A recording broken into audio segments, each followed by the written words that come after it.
สุดท้ายปลายมิดจะตีเมตรัยตอนนี้ยมบาดสม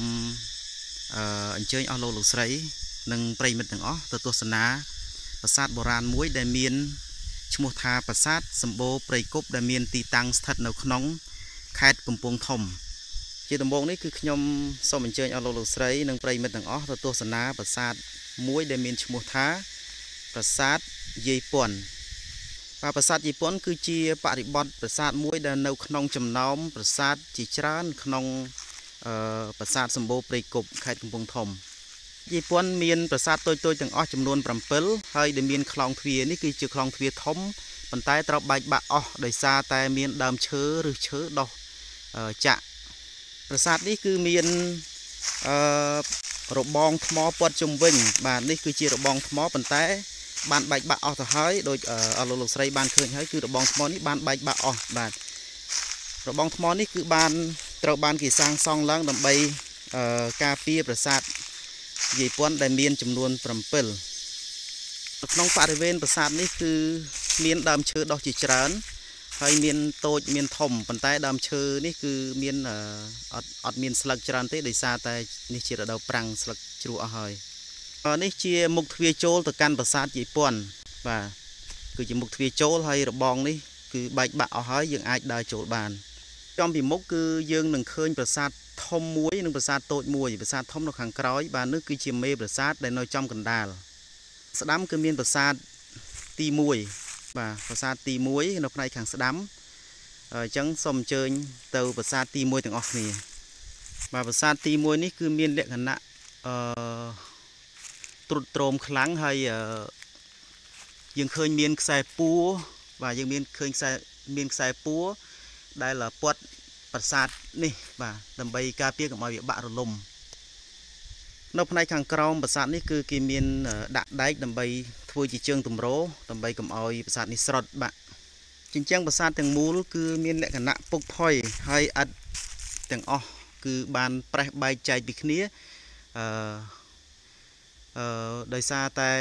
ประสาทนี้ตระบานเกดะลู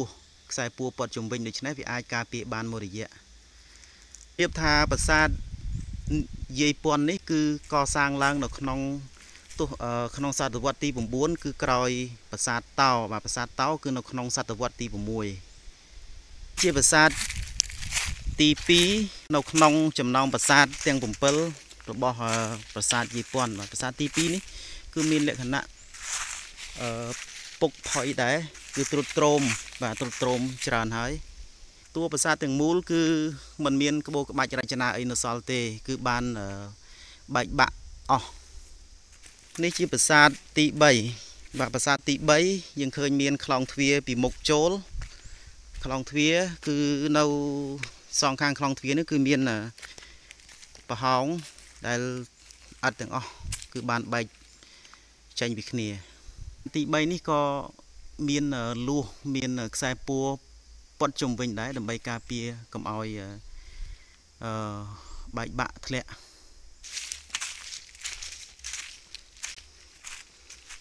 ตัวประสาทแต่งมูลคือตราบานร่มดอยสายปัวบ้านนี่จิกสายปัวแบบสายปัวให้นางเมียนกับนัดเชื้อ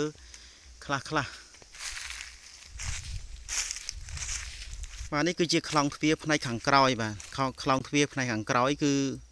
มีนแต่บังโกลทมอทมปีให้หนึ่งทมอมวยดันเอาไปเลย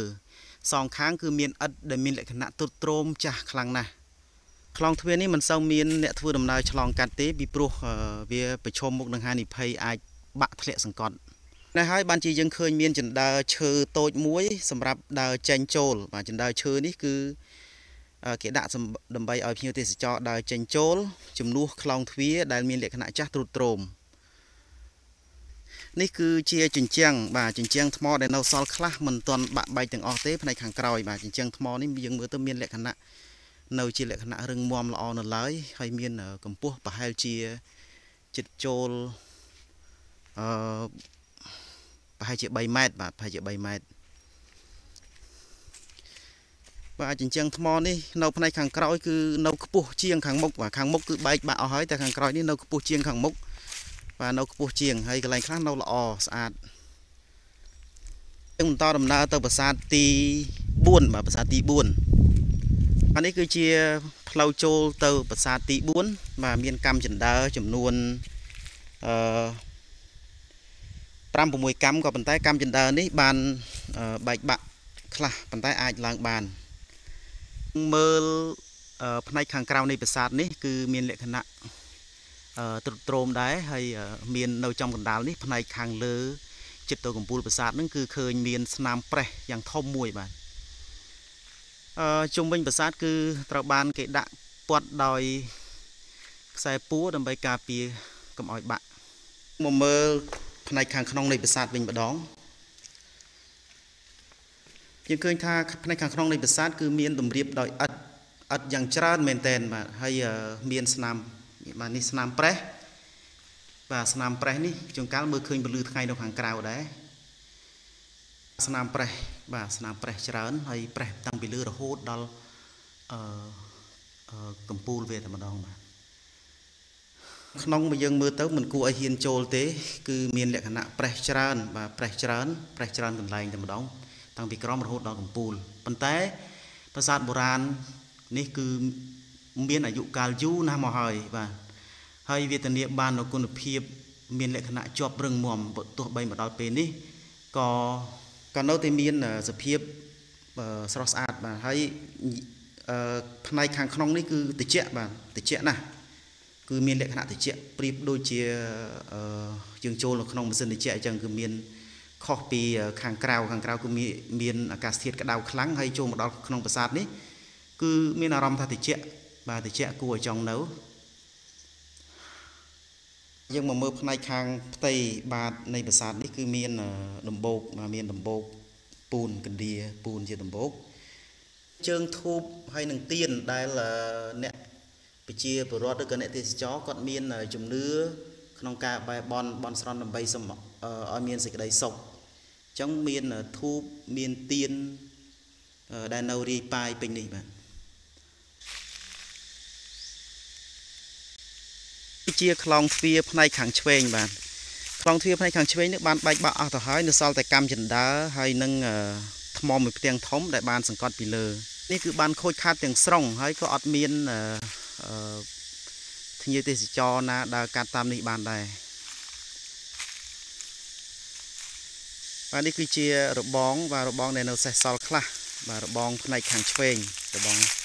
ដែលធ្វើពីឥដ្ឋផ្នែកខាងឆ្វេងនៃប្រាសាទអញ្ចឹងយើងបន្តឆ្ពោះទៅប្រាសាទទី5បាទនេះជារបងថ្មបាទថតពីចម្ងាយនៅក្នុងបរិវេណប្រាសាទនេះគឺមានដើមឈើច្រើនប៉ុន្តែជ្រុះស្លឹកអស់ព្រោះនេះជារដូវប្រាំងបាទនេះរបងថ្មមួយដុំនេះគឺខូចដោយសារមានដើមឈើធំដុះនៅពីលើបាទដើមឈើធំនេះធំណាស់ប្រហែលជាមនុស្ស2នាក់បានអោបជុំបាទគល់វាតើប្រិមិត្តឮសូរសំឡេងរៃយំទេបាទនេះគឺជាប្រាសាទទី5បាទជាប្រាសាទទី5នៅក្នុងចំណោមប្រាសាទទាំង7របស់ប្រាសាទយាយពាន់ប្រាសាទនេះក៏ត្រូវបានរុំព័ទ្ធដោយខ្សែពួរប្រហែលជា 4-5 សរសៃដែរដើម្បីការពារកុំឲ្យបាក់ខ្លងទ្វារបាទមុខចូលប្រាសាទទី5បាទ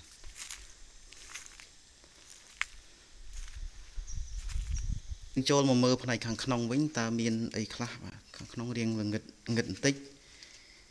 ប៉ុន្តែចូលមកដល់មានអារម្មណ៍ថាត្រជាក់បាទអូនេះឃើញហើយគឺនេះដូចជាមានរាងដូចជាត្បាល់កិនបាទមានរាងដូចជាត្បាល់ប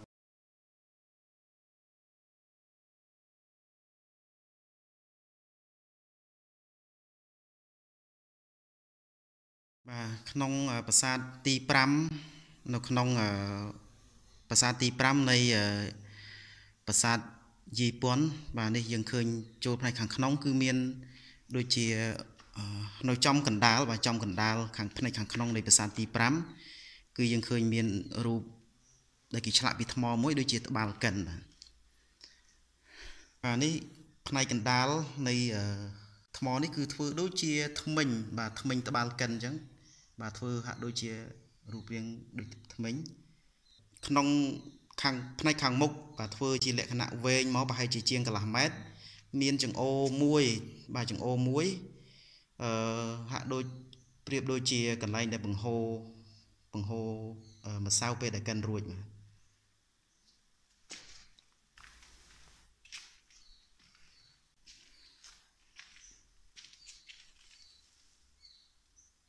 ផ្នែកខាងក្នុងនៃ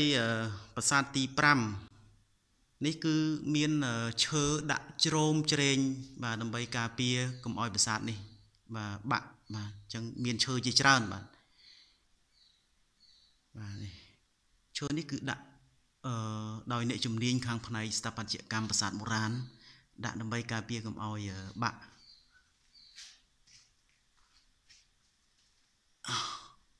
ផ្នែកខាងក្រៅប្រាសាទនេះគឺមានលក្ខណៈទ្រុឌទ្រោមច្រើន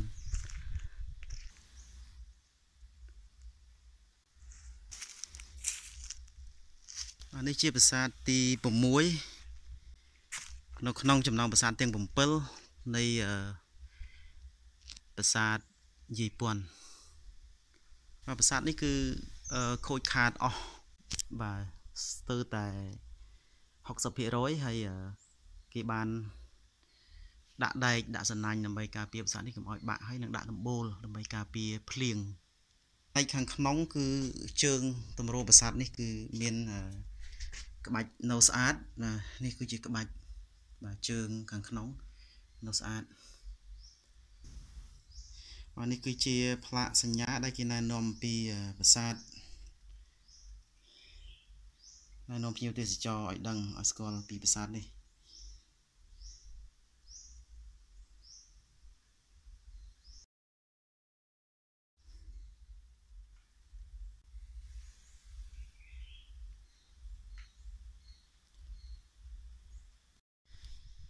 បាទនេះជាប្រាសាទទី7បាទប្រាសាទទី7នៅក្នុង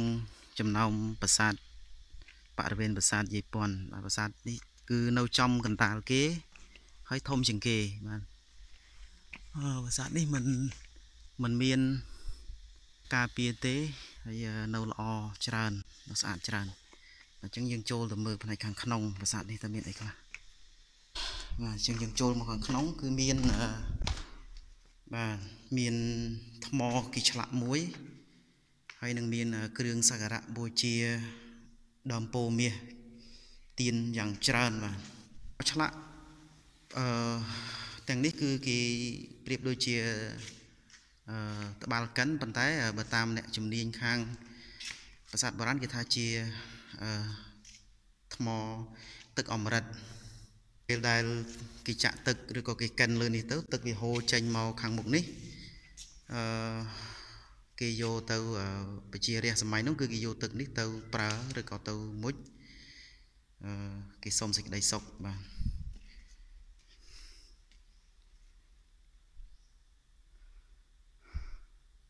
ការពិតទៅខ្ញុំមិនដឹងច្បាស់ទេថាតើរូបនេះតំណាងអីបាទបើតាមគ្រាន់តែស្ដាប់ឮពាក្យគេនិយាយថាតំណាងឲ្យព្រះឥសូរហើយដើម្បីសុំទឹកស័ក្តិសិទ្ធិនឹងយកទៅប្រើប្រាស់ដើម្បីសុំសេចក្តីសុខគ្រឿងសក្ការៈបូជាជាច្រើនបាទហើយនៅស្អាតបាទពណ៌មាសស្អាតព្រះពុទ្ធបដិមាកដែលធ្វើពីថ្មសុទ្ធបាទថ្មសុទ្ធតូចមួយ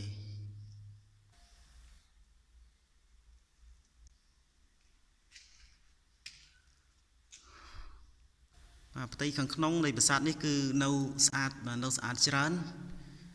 មិនសូវមានស្នាមបែកបាក់ទេហើយចាប់ពីជញ្ជាំងក្រោមរហូតដល់កំពូលលើនឹងបាទគឺនៅស្អាតបាទនៅស្អាតហើយយើងចូលមកដល់ក្នុងនេះបាទផ្នែកខាងក្នុងនៃប្រាសាទនេះគឺត្រជាក់បាទត្រជាក់ខុសប្លែកពីខាងក្រៅឆ្ងាយណាស់បាទមានស្នាមប្រេះខ្លះដែរបាទនេះស្នាមប្រេះនេះគឺបាទប៉ុន្តែស្នាមប្រេះនេះគឺមានទំហំតូចជាងប្រាសាទផ្សេងបាទ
សម្រស់ជា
ទីមេត្រីនេះគឺជាប្រាសាទសម្បូរព្រៃគុកដែលមានទីតាំងនៅក្នុង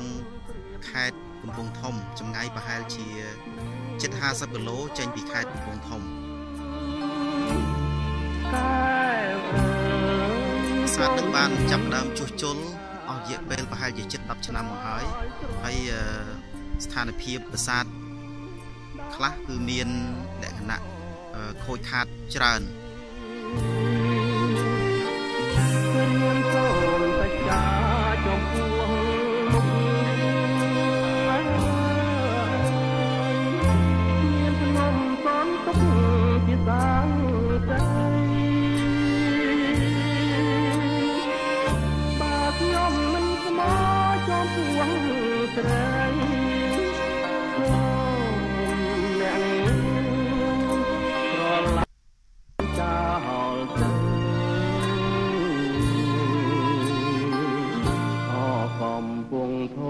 ជំរុំចិត្តសូមផ្ញើជីវិតរឿងពិតនឹងទៅសូមដឹងព្រៃប្រងជួយកែជើងរូបទៅឲ្យខ្ញុំយ៉ាប់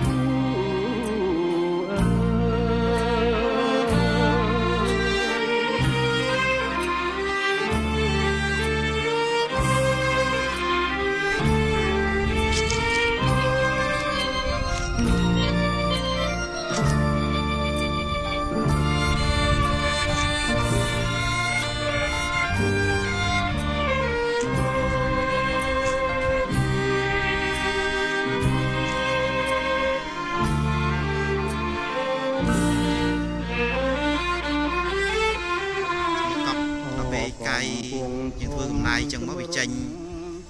អាទ្រង់ទ្រីខាងក្រោមរឿងពិតនឹងទៅសូមដឹងព្រៃប្រងជួយចែកជើងរូបទៅឲ្យខ្ញុំយ៉ាប់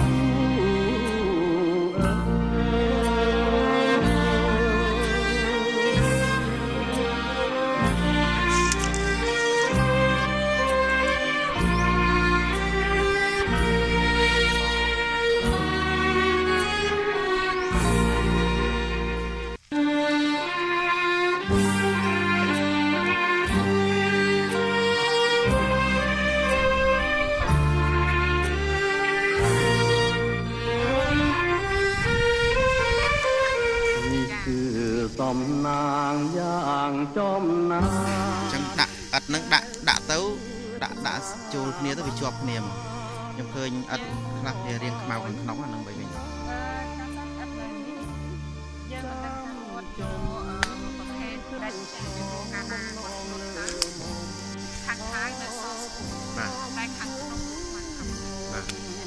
ាងក្នុងខ្មៅបាទឆ្អិនពីក្នុងប៉ុន្តែខាងក្រៅសបាទហើយយើងវាអត់ដឹងថាគាត់លាយស្អីខ្លះបាទខ្ញុំឃើញអត់ភាកច្រើនចឹងនៅប្រាសាទសម្បូរព្រៃគុកហ្នឹងណាចាបាទយកស្អីគេដើម្បីមកដាក់ជាមួយគ្នាដើម្បីឲ្យអត់ជាប់បាទបានបានវាអត់មានឯកសារហ្នឹងហើយបាទមេតិមេត្រីប្រាសាទនេះគឺបានកសាងឡើងតាំងពីមុនសម័យអង្គរទៅតាមការរៀបរាប់របស់ភ្នាក់ងារធូរកាយបានដឹងថាឥដ្ឋដែលយើងធ្វើដែលបុព្វបុរសបានធ្វើនៅកន្លែងនេះគឺជាឥដ្ឋដែលត្រូវបានដុតយ៉ាងជួយចិត្តទុកដាក់ឲ្យឆ្អិនពីខាងក្នុងបាទឆ្អិនពីខាងក្នុងហើយឥដ្ឋនេះគឺមានអាយុជាង1500ឆ្នាំមកហើយអត់មានចេះពុកផុយទេបាទ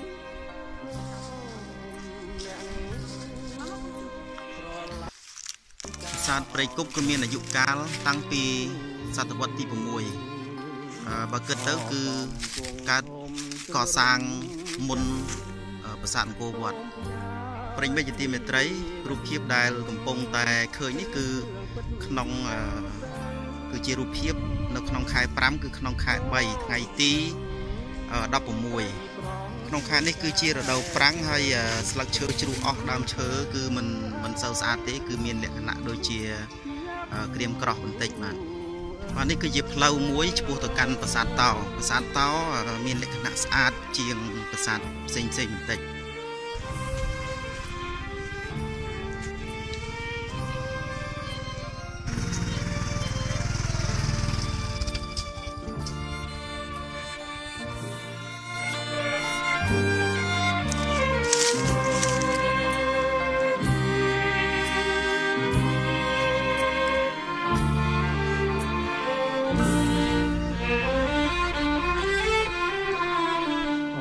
កំពុងធំជំរុំ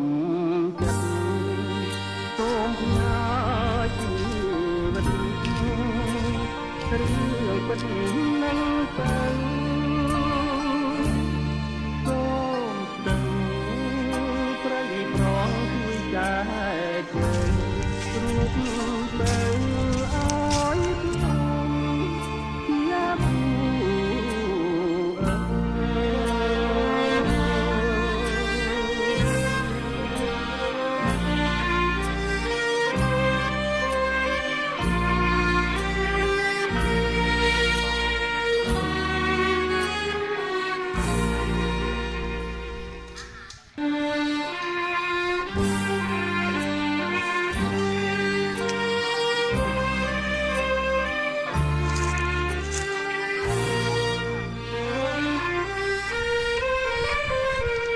ជា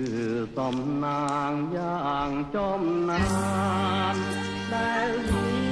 សនាបានមកឲ្យចាំចិនขึ้นของបំណងលើ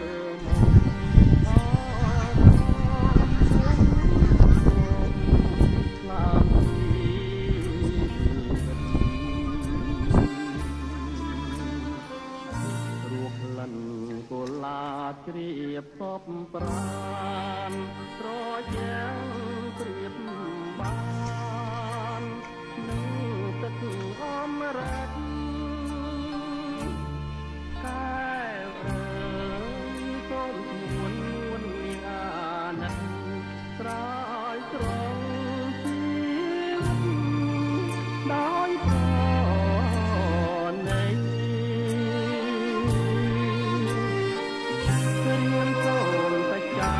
កំពុង